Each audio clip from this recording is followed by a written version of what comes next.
Ahoj! Vítam vás pri sledovaní prvej epizódy kurzu Slovenčina pre cudzincov. Ja som Erik a budem vás týmto kurzom sprevádzať.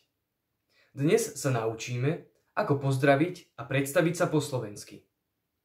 Pozrieme sa aj na výslovnosť niektorých písmen, ktoré môžu byť pre cudzincov náročné.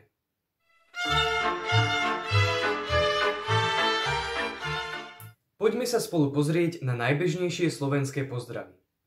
Tieto pozdravy rozdeľujeme na formálne a neformálne. Ahoj, neformálne. Čau, neformálne.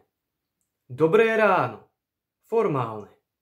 Dobrý deň, formálne. Dobrý večer, formálne. Dovidenia, formálne. Pozdravy ahoj a čau môžeme použiť zároveň pri vítaní aj pri lúčení. Opakujte po mne. Ahoj, čau. Dobré ráno. Dobrý deň. Dobrý večer. Dovidenia.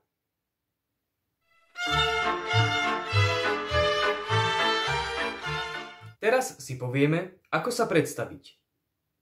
Začíname otázkou. Ako sa voláš? Odpoveď. Volám sa Erik. Ďalej môžeme pokračovať otázkou. Odkiaľ si? Odpoveď. Som zo Slovenska. Ukážeme si to v krátkom dialógu.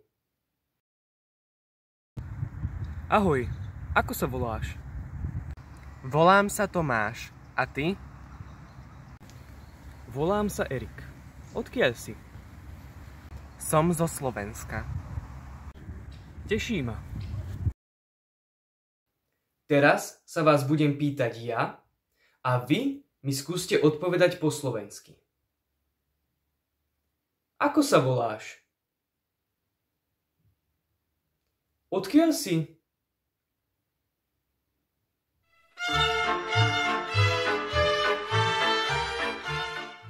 V slovenčine sa často pýtame otázku, ako sa máš.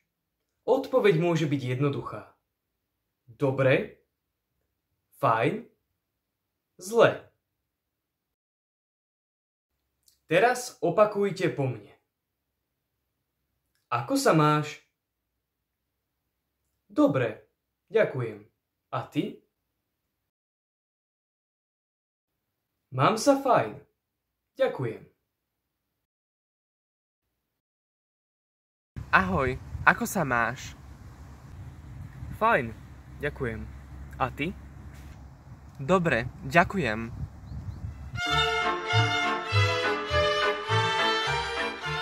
Nakoniec si predstavíme niektoré písmená, ktorých výslovnosť môže byť pre cudzincov náročná. Najnáročnejším sa môže zdať tzv. Široké E alebo aj prehlasované A. Píše sa ako A s dvoma bodkami na vrchu. Vyslovujeme ho takto. A. Nachádza sa napríklad v slovách pesť, opäť, 9, väčší. Ďalším špecifickým písmenom je ÚO. Píše sa ako O s malou striežkou na vrchu. Nachádza sa napríklad v slove stôl. V slovenčine často používame aj mäkčenie. Sú to malé háčiky, ktoré nám zmäkčujú výslovnosť určitých písmen. Napríklad, keď pridáme mäkčeň na N, nebudeme ho už čítať ako N, ale ako ň. L budeme čítať ako ľ, ľudia.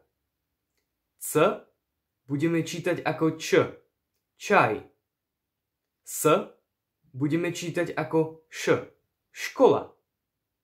Z budeme čítať ako ž, žena. To by bolo pre dnešnú epizódu všetko. Dnes sme sa naučili, ako pozdraviť a predstaviť sa po slovensky a ukázali sme si aj niektoré špecifické písmená a znaky, s ktorými sa v slovenčine stretneme. Ak sa vám video páčilo, nezabudnite si pozrieť aj ďalšiu časť z tejto série a podporte nás lajkom alebo odberom nášho kanála. Ahojte!